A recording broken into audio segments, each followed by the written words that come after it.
aloitetaan keskustelu isommasta kuvasta. Eli Spacetime on ilman muuta osa eurooppalaista luottamusinfrastruktuuria ja on mukana rakentamassa European Sovereign Cloudia, jotta eurooppalaisilla olisi vaihtoehto amerikkalaisille, kiinalaisille, muille vaihtoehtoille lähempänä kotiovea. Ja EUhan nyt on ikään kuin ottanut tämmöisen monivuotisen regulaatiohaasteen siitä, että EU yrittää luoda näitä Euroopan tällaisia ikään kuin perustusten pilareita, minkä päälle rakentaa kaikkea tätä digitaalista markkinaa ja tulevaa talouskasvua. Et ensin on säädelty henkilötiedot GDPR:llä ja sitten on AI-aktia ja Data-aktia ja kyberturvallisuussäädöksiä ja nyt sitten ihmisten henkilökohtaisia lompakoita ja organisaatiolompakoita. Aivan. Ja miten näet tämän ison kuvan? Onnistuuko EU tässä sääntelypyrkimyksessä ja mihin tämä on matkalla? Vai mitä siitä puuttuu vielä siitä palapelistä, että saadaan oikeasti sellainen kehys, missä eurooppalaiset yritykset voi toimia hienosti ja menestyä? Minusta ei siinä enää puutu muuta kuin käyttöönotto. Nythän markkinoilta löytyy jo näitä organisaatiolompakoita ainakin 25 kappaletta. Yksi niistä on Microsoft, joka on aika iso tekijä tietenkin. Ja oliko se Microsoftin Entra rakennettu? Joo. Ja sillä voi jo lähettää esimerkiksi kansalaisen lompakkoon tätä työtodistusta napin painalluksella. Ja se on vain HR-osastot ovat varmaan innostuneita siitä palvelemaan työntekijöitä, mutta kyllä minusta se, mikä on hyvä ehkä muistaa, on se, että vaikka EUta moititaan tästä regulaatiosta, joka menee välillä yliregulaatioon, kun eihän ne ole teknisesti osaavia välttämättä ne virkamiehet. Mutta kun ne tekevät sen yhdessä yritysten kanssa, niin kuin nyt tapahtuu vaikkapa tästä V-Buildissä, niin kyllä siitä sitten tulee riittävän hyvä.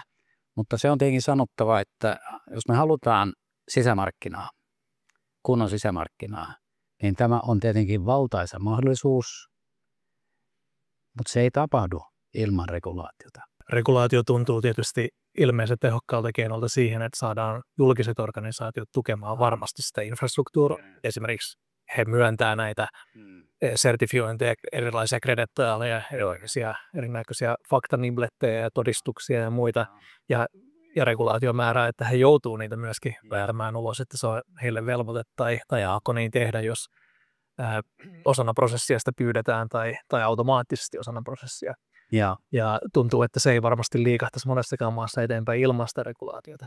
No näin se on, ja nyt se liikkuu vähän turhan hitaasti eteenpäin. Että siitä huolimatta, että on näitä lompakoita tulee jokaiselle kansalaiselle ensi vuoden loppuun mennessä, Tanskassa jo alkuvuodesta, niin jos ne on tyhjiä lompakoita, niin ei niitä paljon tulla käyttämään. Jotta niihin saataisiin käyttöä, niin sinne pitää tulla niitä todistevirtoja sitten niin kuin monesta eri tahosta. Ja se yksin ajokortti ei riitä, yksin tunnistusväline ei riitä, vaan paljon muuta. Ja sen takia esimerkiksi tämä työnhaku, jos me vaan otamme esimerkin sen, että kyllä se pitäisi olla oikeastaan kansalaisoikeus saada sun EU-lompakkoon, ja se ei tarvitse olla valtion tekemä, vaan semmoinen, joka kelpaa EU:ssa, niin kaikki sun todisteet, mitä sä tarvitset, kun haet duunia. Onko sitten tohtoriväitöskirja tai hygieniapassi tai tuvityölupa ja kaikki siitä välistä, niin tähän pitäisi olla hän tulee olemaan tämmöinen human right, mitä ihmiset tulee vaatimaan, kun ne tajuaa, kuinka hyvä väline tämä on ja turvallinen. Ja eikö nyt regulaatio ole kuluttajien lompakoista on valmis ja se on hyvää vauhtia menossa käytäntöön Tanskan ensimmäisten joukossa ja sitten organisaatioiden lompakot on tulossa vähän myöhemmin. No nythän niitä voi jo nyt ottaa käyttöön, että ei tässä tarvitse kumpaakaan lompakkoa enää odottaa. Regulaatio nyt vielä jauhaa vähän aikaa, mutta siis lainsäädäntöorganisaation lompakoista vielä vähän aikaa on tekeillä, että sitä ei vielä sillä tavalla yksityiskohtaisesti ole. No se on ihan totta, mutta Kela otti jo käyttöön viime vuonna. Kyllä. Ei se ole sen kummallisempi juttu, kun sen vaan kun ottaa käyttöön. Eli se aika on nyt, sitä ei tarvitse jäädä odottamaan. Ja se mikä on tärkeä muistaa on se, että lompakoiden käyttö menee alle 10 päivää. Integrointi omaan taustajärjestelmään on kuulemma peruskauraa, sanovat IT-ihmiset. Mutta se, mikä vaatii vähän aikaa, jonka takia tämä pitäisi nyt aloittaa ala Kela ja HSL heti, on se, että ne työprosessit, jotka ovat tähän asti olleet sitä, että me nyt lähetämme niitä PDF-kuvia tai kirjeitä, niin se todiste on. Ja se kun muuttuu siihen, että se lähtee omasta organisaatiolompakosta, niin se on aika suuri muutos ihmisten pään sisälle. Ja se kesti. Ja yrityspuolen, organisaatiopuolen implikaatiot on todella sitten moninaiset ja valtavat siinä vaiheessa, kun tämä infrastruktuuri kokonaisuudessaan on kunnolla käytössä. Ja. Todella paljon tänä päivänä vaaditaan toimintaa, mikä on auditoitu läpinäkyvästi ja sitä esimerkiksi päästöt tai muu sustainability impacti lasataan kunnolla, missä on otettu turvallisuusasiat kunnolla huomioon. Ja kaiken tämän auditointi, kaiken tämän läpikäyminen, kaiken tämän tekeminen ihan päivittäisellä tasolla helpottuu ihan valtavasti kyllä. Olemassa tarkastuksia siitä, että ihmiset ja organisaatiot ovat olemassa, niillä on tietyt koulutukset esimerkiksi taustalla tai on tietty sertifikaatti jollakin ihmisellä ja asiat on kunnossa ja voidaan huomattavasti vähentää väärinkäytöksiä tai tällaisia huolimattomuusvirheitä. Aina asiaa ei ole vaan tarkistettu, koska tämän avulla on ihan helppo tarkistaa sitten. Suomessakin on voimassa nyt kyberturvallisuuslaki pohjautuen tähän NIS2-direktiiviin. Listaa aikamoisen listan toimialoja, missä täytyy turvallisuudesta huolehtia. Todella tarkasti ja täytyy kouluttaa henkilökuntaa ja myöskin tarkastaa tai auditoida sitä toimintaa tasaisin väliajoin ja jatkuvasti pitää sitä huolta tai sitten yritysten hallitukset on suoraan itse vastuussa siitä, jos huolenpito lipsahtaa. Ja Spacetimelle tämä on nyt nimenomaan sitä meidän asiakaskuntaa, nämä kriittiset alat, ketkä toimii niin, että ne tiedot täytyy olla turvassa ja täytyy olla turvassa Suomessa, turvassa Euroopassa. Ja sitä toimintaa voi tehostaa ihan valtavasti AI-agenteilla, mutta ei varmasti voi toimia kukaan AI-agentti siellä, ellei ole näitä kredentiaaleja olemassa. Ellei ole sitä valtuutusta ja tietoa siitä, että kuka tämän omistaa, että nämä tekee täällä ja millä kredentiaaleilla esimerkiksi käydään dataa läpi. Ja siitä täytyy löytyä lisäksi varmaan myös audit-traili sitten kokonaan alkuun asti ja tämä mahdollistaa senkin.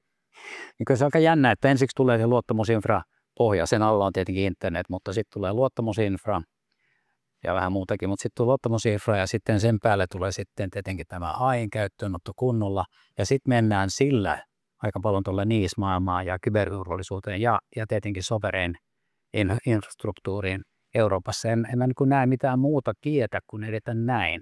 Jos ei edetä näin, että eurooppalainen luottamusinfra, joka on kyllä sinänsä globaali tavoite, niin jos ei sitä kautta mennä, niin ei Euroopassa saa mitään semmoista omaa aikaiseksi, jos ei käytä tätä valmista arkkitehtuuria, mitä me ollaan niin pitkään ajettu. Joo, ei voida ihan ajatella Euroopassa, että käytettäisiin jotain Facebookin federated login tunnusta johonkin. Ei varsinkaan. Ei toinen.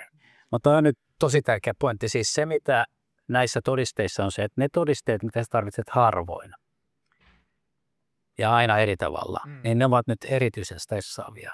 Mutta sitten kun kaikki todisteet toimii samalla tavalla, niin se harvoinkin tarvittu, se on siellä lompakossa ja se löytyy ja AI tietenkin auttaa löytämään, missä sen pitää olla sitten seurausvaiheessa.